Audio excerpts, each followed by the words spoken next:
எல்லாருக்கும் வணக்கம். இன்றைக்கி ரசப்பொடி செய்கிறது எப்படின்னு சொல்லி பார்க்கலாம். அதுக்கு தேவையான பொருட்கள்: 1 டேபிள் ஸ்பூன் துவரம்பருப்பு, 4 டேபிள் ஸ்பூன் சீரகம். சீரகம் எவ்வளவு எடுக்கிறீங்களோ அதே அளவு மிளகும் எடுத்துக்குங்க. 4 டேபிள் ஸ்பூன் மிளகு. கருவேப்பிலை நல்லா ஒரு கைப்பிடி அளவுக்கு நீங்கள் எடுத்து வச்சுக்கலாம். இந்த ரெட் சில்லி உங்கள் பிரியம்.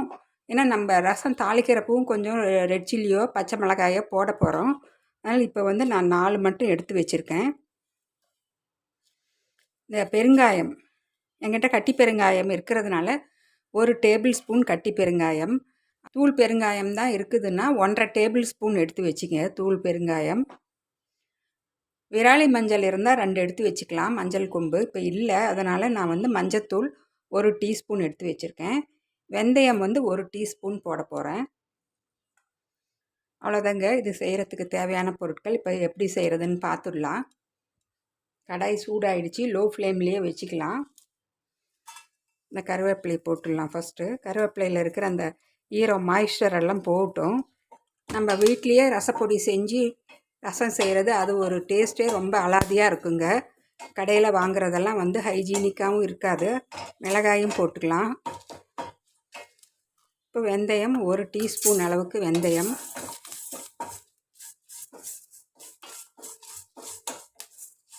ஒரு 20 செகண்ட்ஸ் கேப்பில் ஒவ்வொன்றா போட்டு நீங்கள் வறுத்துக்குங்க. இப்போ கட்டி பெருங்காயம் எதுவும் கருக விடாதீங்க, லோ ஃப்ளேம்லேயே வச்சு செய்யலாம்.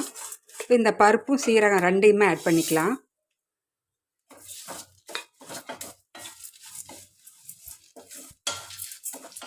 அடிகனமான கடாயாக இருந்தால் வச்சுக்கிங்க. இரும்பு கடாயாக இருந்தாலும் ரொம்ப விசேஷம். பேக்கெட்டில் வாங்குறதெல்லாம் ஹைஜீனிக்காக இருக்காது. அது நிறைய ப்ரெசர்வேட்டிவ் வேறு போட்டுடுவாங்க. அதெல்லாம் உடம்புக்கு இப்போ இந்த காலகட்டத்தில் ரொம்ப தவிர்க்க வேண்டிய உணவுகள்னு சொல்லி நிறையா டாக்டர்ஸ் சொல்கிறாங்க. ப்ரெசர்வேட்டிவ் எல்லாம் இப்போ எங்களுக்கு உடம்புக்கு எடுத்துடும் அப்படின்னு சொல்லி வயிறெல்லாம் அல்சர் புண் வரும், குடல் புண்ணாகும், 4 வட்டத்தில் கேன்சராக ஆகிறதுக்கும் வாய்ப்புகள் இருக்குதுன்னு சொல்லுவாங்க. ப்ரெசர்வேட்டிவ்ஸ் அவ்வளோ ஸ்ட்ராங்கான ப்ரெசர்வேட்டிவ்ஸ் போடுவாங்க. மோஸ்ட்டாக அஜினோமோட்டாவும் டேஸ்ட் வர்றதுக்கு நிறையா கறி மசாலா, கரம் மசாலாலையெல்லாம் போடுறாங்க பாருங்கள். இப்போ மஞ்சத்தூள், இப்போ அதுலேயே இந்த மிளகும் போட்டுக்கலாம். சீரகம் 3.5 டேபிள் ஸ்பூன் 4 டேபிள் ஸ்பூன் வச்சிங்கன்னா அதே அளவு நீங்கள் மிளகும் வச்சுக்கணும்.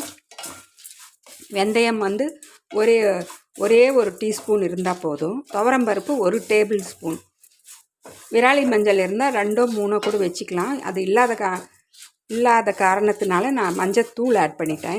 இது ரெடி ஆகிடுச்சு. இது நல்லா ஆறினதும் பவுட்ரு பண்ணிக்கலாம். ஃப்ரெண்ட்ஸ், இப்போ இது நல்லா ஆறிடுச்சு. மிக்சி ஜாரில் போட்டு நல்லா ஃபைன் பவுடராக பண்ணிக்கலாம். நாங்கள் மிளகு 3 டேபிள் ஸ்பூன் எடுத்துருக்கோம். அதனால் தனியா அதை விட 1 டேபிள் ஸ்பூன் அதிகமாக எடுக்கணும். அதனால் தனியா கொஞ்சம் நல்லா வறுபடணும். அதனால தான் நான் அதோடு போட்டு வறுக்கல ரசப்பொடிக்கு. இப்போ தனியாக இதை நல்லா வாசனை வர்ற வரைக்கும் வறுத்துக்கலாம். கருகக்கூடாதானா